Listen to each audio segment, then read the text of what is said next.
நாளை தமிழகத்தில் நாடாளுமன்ற தேர்தலுக்கான வாக்குப்பதிவு நடைபெறவுள்ள நிலையில் சென்னை எழும்பூரில் பெண்களுக்கும் தாய்மார்களுக்கும் வாக்குப்பதிவு செய்வதற்காக பிங்க் மையம் அமைக்கப்பட்டுள்ளது. இதுகுறித்த கூடுதல் விவரங்களை செய்தியாளர் செலினா வழங்க கேட்கலாம். செலினா, விவரங்களை பதிவு பண்ணுங்க.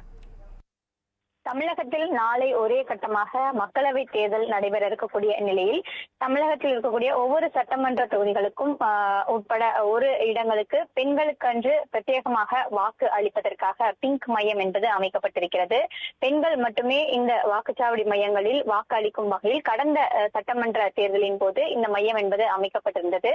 தற்பொழுது இருக்கக்கூடிய 16 சட்டமன்ற தொகுதிகளுக்கு ஒரு மையம் என இந்த மையம் என்பது அமைக்கப்பட்டிருக்கிறது. சென்னை எழும்பூரில் இருக்கக்கூடிய இந்த மையத்தில் குறிப்பாக பெண்கள் அமர்ந்து வாக்கு அளிக்கும் வகையில் இந்த இருக்கைகள் என்பது போடப்பட்டிருக்கிறது. அதே போல உதவி மையங்கள், முதியோருக்கென்று ஓய்வெடுக்கக்கூடிய இடங்கள், குழந்தைகள் விளையாடும் இடம் என பல்வேறு உதவிகள் செய்வதற்காக இந்த இடம் என்பது அமைக்கப்பட்டிருக்கிறது. பெண்கள் மட்டுமல்லாது அனைவருமே வாக்கு அளிக்கும் வகையில் இந்த வாக்குச்சாவடி மையம் என்பது அமைக்கப்பட்டிருக்கிறது. சென்னையில் மட்டும் 16 மையங்கள், குறிப்பாக ஒவ்வொரு சட்டமன்ற தொகுதிகளுக்கும் ஒவ்வொரு மையம் என்பது அமைக்கப்பட்டிருக்கிறது.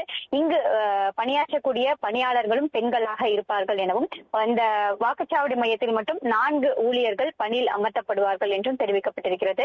அலுவலர்களுக்கும் ஊழியர்களும் அதே போல போலீசாரும் பெண்களாகவே நியமிக்கப்பட்டிருக்கிறார்கள். கர்ப்பிணிகள், கைக்குழந்தைகள் வைத்திருப்பவர்கள் மற்றும் மூதாட்டிகள், அதே போல பெண்களுக்கென்று தனி வரிசைகள் என்பது அமைக்கப்பட்டிருக்கிறது.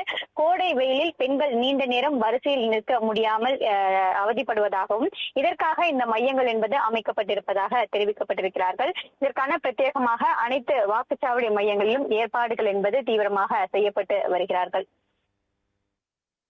நாளை வாக்குப்பதிவு செய்வதற்காக சென்னை எழும்பூரில் பிங்க் மையம் அமைக்கப்பட்டுள்ளது. விவரங்களை வழங்கியதற்கு நன்றி செலினா.